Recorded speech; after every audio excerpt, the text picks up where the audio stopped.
ఇక ఇటు మరో బ్రేకింగ్ చూస్తున్న ప్రకాశం జిల్లా దర్శిలోని 132వ బూత్ వద్ద హైటెన్షన్ నెలకొంది. టీడీపీ నాయకుడు అన్నపూస చెన్నారెడ్డి అలియాస్ వీసీ రెడ్డి తన ఓటు హక్కును వినియోగించుకునే క్రమంలో ఆయన అధికారులతో దురుసుగా ప్రవర్తించారు.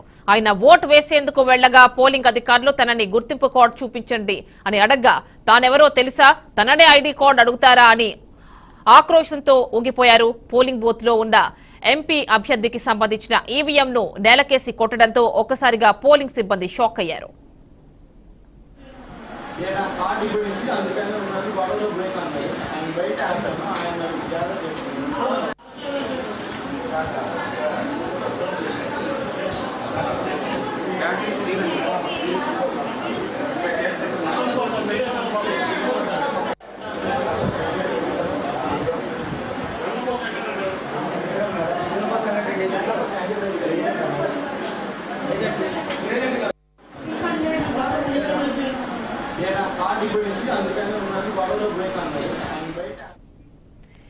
ఇక ఈ అంశానికి సంబంధించి మరిన్ని డీటెయిల్స్ మా కరెస్పాండెంట్ మధు అందిస్తారు. మధు, చెప్పండి, దర్శిలో టీడీపీ నేత చెన్నారెడ్డి అక్కడ ఉన్నటువంటి ఈవీఎం ని నేలకోసి కొట్టినటువంటి ఘటన మనం చూస్తున్నాం.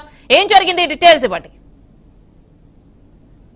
ప్రకాశం జిల్లా దర్శిలో 132వ బూత్ వద్ద తెలుగుదేశం పార్టీ నాయకుడు వెన్నపోస చెన్నారెడ్డి అలియాస్ వీసీ రెడ్డి అనే అతను తన ఓటు హక్కును వినియోగించుకోవడానికి 132వ బూత్ వద్దకు వెళ్లారు. అయితే అక్కడున్న పోలింగ్ అధికారులు మీ యొక్క గుర్తింపు కార్డును చూపించమని అడగగా నన్నే గుర్తింపు కార్డు అడుగుతావా అని చెప్పేసి ఒక్కసారిగా పోలింగ్ సిబ్బందిపై ఫైర్ అయినటువంటి వీసీ రెడ్డి ఒక్కసారిగా ఈవీఎం బాక్స్ ను నేలకేసి కొట్టడం జరిగింది.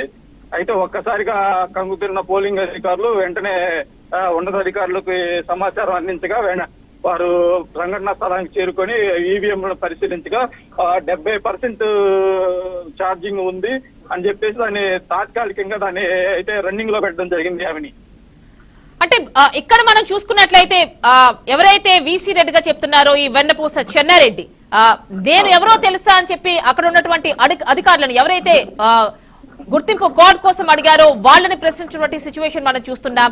అసలు ఆయన ఎవరు, ఎందుకలా మాట్లాడారు, అలాంటి ఇన్ఫర్మేషన్ ఏమైనా ఉందా?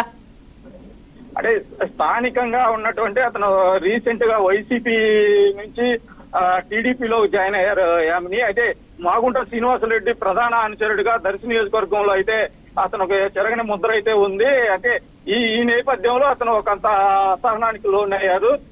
ఒక్కసారిగా ఐడి అడగంగానే ఆయన నన్నే ఐడి అడుగుతామని చెప్పేసి ఒక్కసారిగా ఈవీఎం ని నేలకేసి కొట్టడం అయితే జరిగింది. వెంటనే ఉన్నతాధికారులు అతన్ని పోలింగ్ ఆర్ఓ అక్కడికి చేరుకొని అతన్ని అదుపులోకి తీసుకున్నారు. ఆమెని మరి ఈ విషయం ఈసీ దృష్టికి ఏమైనా వెళ్ళిందా, ఎలాంటి యాక్షన్ తీసుకునే అవకాశం ఉంది? అంటే ఉన్నతాధికారుల దృష్టికి అయితే వెళ్ళింది. ఉన్నతాధికారులు కూడా ఆర్ఓ లోకేష్ బాబు సంఘటన స్థలం చేరుకొని ఈవీఎం ని పరిశీలించి దాని తాత్కాలిక మరమ్మతులు అయితే చేపట్టి పోలింగ్ ని అయితే యథావిధిగా